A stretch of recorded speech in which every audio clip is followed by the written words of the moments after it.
BNP প্রত্যেকটা পদে পদে তাদের একটি দফার সাথে প্রতারণা করছে, জুলাই সনদের সাথে প্রতারণা করছে, গণভোটের সাথে প্রতারণা করছে, বাংলাদেশের সাথে তারা গাদ্দারি করছে।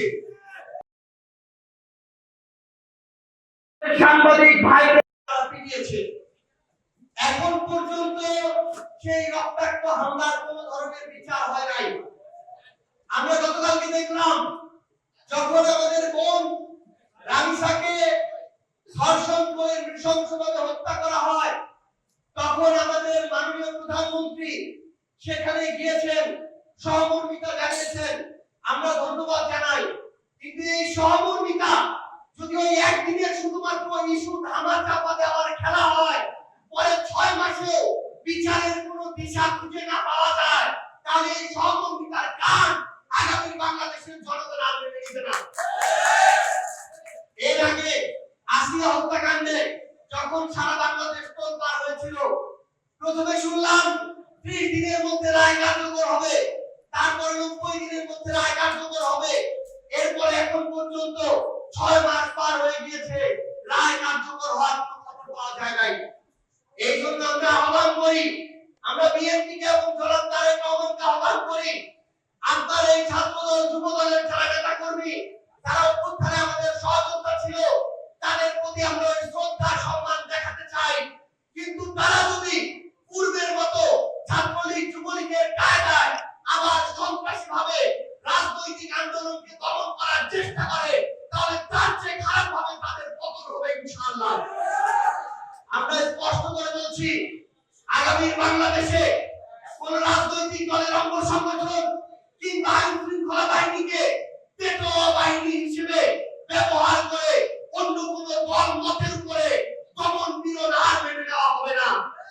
সম্মানিত সহযোদ্ধারা, আমরা একটা জিনিস আপনাদের সামনে বলতে চাই, এই অভ্যুত্থানের আকাঙ্ক্ষা যা ছিল, আমরা বাংলাদেশকে যেভাবে দেখতে পেয়েছিলাম, এখন পর্যন্ত সেটা হয়নি। আমাদের লড়াইটা ওই একই কারণে শেষ হয়নি, যতক্ষণ না বাংলাদেশকে আমরা আমাদের ওই কাঙ্ক্ষিত জায়গায় দেখতে না পাই, ততক্ষণ পর্যন্ত আমাদের এই লড়াই আমাদের চালিয়ে যেতে হবে। আমরা লড়াই চালিয়ে যেতে পারবো, আমরা আমাদের লড়াই চালিয়ে যেতে পারবো, মনে রাখতে হবে।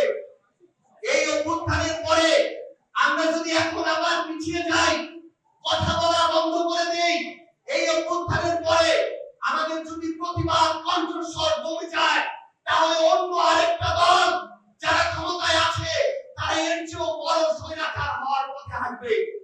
আমাদের এই সুযোগ আর কাউকে দেওয়া যাবে না। এই জন্য সম্মানিত সহযোদ্ধারা, আপনাদের শুধু একটা বিষয় বলি, বিএনপি প্রত্যেকটা পদে পদে তাদের একটি দফার সাথে প্রতারণা করছে, জুলাই সনদের সাথে প্রতারণা করছে, গণভোটের সাথে প্রতারণা করছে, বাংলাদেশের সাথে তারা গাদ্দারি করছে। তারা তাদের জায়গা থেকে তারা এই 17 বছর অসংখ্যবার বলেছে তারা স্বাধীন এবং পৃথক বিচার বিভাগীয় সচিবালয় চায়, কিন্তু ক্ষমতায় আসার সাথে সাথে তারা এই বিচার বিভাগকে তাদের কুক্ষিগত করার জন্য, দলীয় পদপুষ্ট লোকদেরকে সেখানে বসানোর জন্য, তাদের ইশারায় বাংলাদেশের সুপ্রিম কোর্ট চালানোর জন্য তারা এখন পৃথক সচিবালয় যে আইন, সেই আইনকে বাতিল করে দিয়েছে। একদিকে তারা স্বাধীন বিচার বিভাগের আইনগুলো বাতিল করছে, আরেকদিকে তারা রামিসা হত্যার দ্রুত বিচারের নিশ্চয়তা দিচ্ছে। এর চেয়ে বড় ভণ্ডামি আর হতে পারে না। এই জন্য আমরা আপনাদেরকে আহ্বান করবো, সহযোদ্ধা আপনারা এনসিপির পদতলায় যুক্ত হচ্ছেন। আমরা বিশ্বাস করি আগামী সন্ত্রাস বিরোধী, চাঁদাবাজ বিরোধী, দুর্নীতি বিরোধী, ক্ষমতার অপব্যবহার বিরোধী, সেই বাংলাদেশ গড়ার লড়াই আমরা ঐক্যবদ্ধভাবে কাজ করে যাব ইনশাআল্লাহ। আপনারা ইতিমধ্যেই জেনেছেন জুম্মার নামাজের পূর্বে যখন ঝিনাইদহে আমাদের জাতীয় নাগরিক পার্টি এনসিপির মুখ্য সমন্বয়ক নাসিরউদ্দিন পাটোয়ারি ঘোষণা দিয়েছিলেন যে আমাদের ঝিনাইদহের সহযোদ্ধাদের সাথে জুম্মার নামাজের পরে তিনি মত বিনিময় করবেন, তখন তার উপরে ছাত্রদল যুবদলের নেতাকর্মীরা সন্ত্রাসী নারায় আক্রমণ চালায়, যেখানে জেলা ছাত্রদলের সাবেক আহ্বায়ক থেকে শুরু করে সেখানকার সংশ্লিষ্ট শিক্ষা প্রতিষ্ঠানের ছাত্রদলের আহ্বায়করা সরাসরি সম্পৃক্ত ছিলেন। আমরা কিছুদিন আগে দেখেছি শাহবাগ থানার ভিতরে ছাত্রদলের নেতাকর্মীরা থানার ভিতরে ঢুকে সিম্প্যাথি গেম শুরু হয়েছে, এই যে নতুন কার্ড খেলা শুরু হয়েছে, এই প্রতারণার ভাবে বাংলাদেশের মানুষকে আর করতে দেওয়া হবে না। আমরা আপনাদেরকে আহ্বান জানাই, আমাদের একসাথে আমাদের এই লড়াইটা চালিয়ে যেতে হবে। এই শুক্রবার হচ্ছে সেই শুক্রবার, যেই শুক্রবার আমাদেরকে আমাদের ভাই ওসমান হাদির কথা মনে করিয়ে দেয়। ওসমান হাদির হত্যাকারীরা ওই ভারতে গ্রেফতার হয়, মাসের পর মাস চলে যায়, পররাষ্ট্রমন্ত্রী সফর করে আসে, সেই হত্যাকারী এখন পর্যন্ত কেন বাংলাদেশে আসে না? তাহলে আমাদেরকে এই জবাব দিতে হবে। মাননীয় প্রধানমন্ত্রী জনাব তারেক রহমান, আপনাকে এই জবাব দিতে হবে, কেন এখন পর্যন্ত গ্রেফতার হওয়ার পরও ওসমান হাদির হত্যাকারীরা বাংলাদেশে আসে না, তাদের বিচার হয় না, তাদের রায় কার্যকর হয় না। আমাদেরকে আমাদের কণ্ঠস্বর উঁচু রাখতে হবে, কারণ আমরা আমাদের ভাইদেরকে আর নেগোসিয়েশনের বলি হতে দিতে পারি না।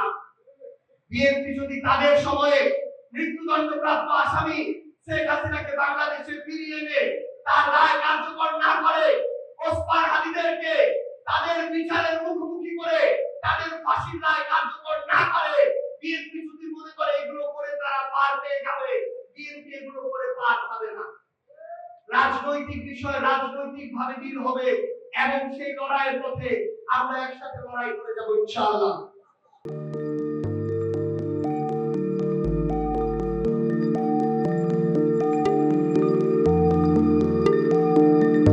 পহেলা জানুয়ারি 2026 ইউটিউব জার্নালিজমের অগ্রদূত changeTV.press সংগ্রাম মুখর 7 বছর পেরিয়ে পা রাখলো গৌরবান্বিত 8 বছরে। এই আনন্দ প্রহরে সবাইকে নিরন্তর শুভেচ্ছা। আমি নিজেকে ধন্যবাদ মনে করি, আমি সৌভাগ্যবান চেঞ্জ টিভির পক্ষ থেকে আমার সাক্ষাৎকার নেওয়ার জন্য তারা আসছেন এবং চেঞ্জ টিভি দীর্ঘ 8 বছর ধরে এই কাজগুলি করছে। আমি তারা অনেক ভালো কাজ করেছেন, দেশের মানুষের সুখ দুঃখের কথা প্রত্যক্ষ তুলে ধরছেন। আমার আশা থাকবে চেঞ্জ টিভি সামনের দিকে উত্তরোত্তর আরো সমৃদ্ধি হবে। একটাই শুধু আমাদেরকে উপদেশ দিতে চাই তাদের কাছে, সেটা হচ্ছে সত্য কথাটা মানুষের সামনে তুলে ধরা, মানুষের ভিতরে কি চায় তাদেরটা তুলে ধরা, মানুষের প্রত্যাশা তুলে ধরা এবং মানুষের মধ্যে এই যে দেশাত্মবোধটা এবং সত্যবাদীটা এটা জাগরণ করে চেঞ্জ টিভির সামনের দিকে এগিয়ে যাবে।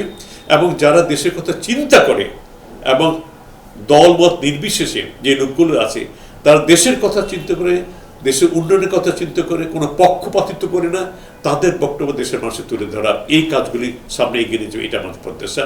অনেক ধন্যবাদ আপনাদেরকে, দেশবাসীকে, দেশবাসী সবাইকে আমি ধন্যবাদ জানাচ্ছি। changeTV.press এক ফোঁটা হলুদও নেই। আমরা শুধু আপনাদের কাছে একটাই আবেদন করব, মিথ্যার পিছনে দৌড়বেন না, সত্যকে ধারণ করেন, সত্যকে জনগণের কাছে তুলে ধরেন। সেটা যতই কঠিন হোক না কেন পিছপা হবেন না, ভয়ের কোনো কারণ নাই। আল্লাহর সাথে থাকেন, আল্লাহ আপনাকে সাহায্য করবে। কোনো মানুষের কাছ থেকে কোনো সাহায্য কামনা করবেন না। ধন্যবাদ। changeTV.press এক ফোঁটা হলুদও নেই।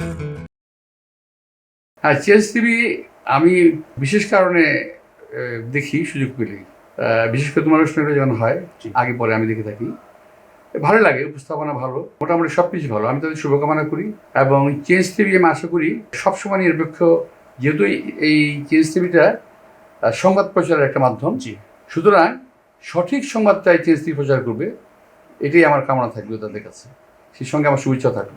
changeTV.press এক ফোঁটা হলুদও নেই। সুপ্রিয় দর্শক, এই চেঞ্জ টিভি বিগত 7 বছর ধরে খুবই গুরুত্বপূর্ণ ভূমিকা পালন করছে আমিরুল মোমিনিন মানিক। উনি তো এখন বাংলাদেশে একটা ন্যাশনাল ফিগার হয়ে দাঁড়িয়েছেন। তিনি সত্যকে ধারণ করে আছেন, সত্য প্রচার করে, সত্যের প্রকাশ করে, সত্য ধারণ করে তিনি একটা পরিবর্তন আনতে চেয়েছেন এই সমাজে। আমি আশা করি এটাতে অনেকে উদ্বুদ্ধ হয়েছেন এবং এই চেঞ্জ টিভির ভূমিকা অন্যকে অনুসরণ করার জন্য আমি আবেদন জানাবো। একই সাথে চেঞ্জ টিভির কর্তৃপক্ষ এবং দর্শক শ্রোতাকে আমার ব্যক্তিগত দোয়া এবং শুভেচ্ছা রইল। change.tv.press এক ফোঁটা হলুদ নেই।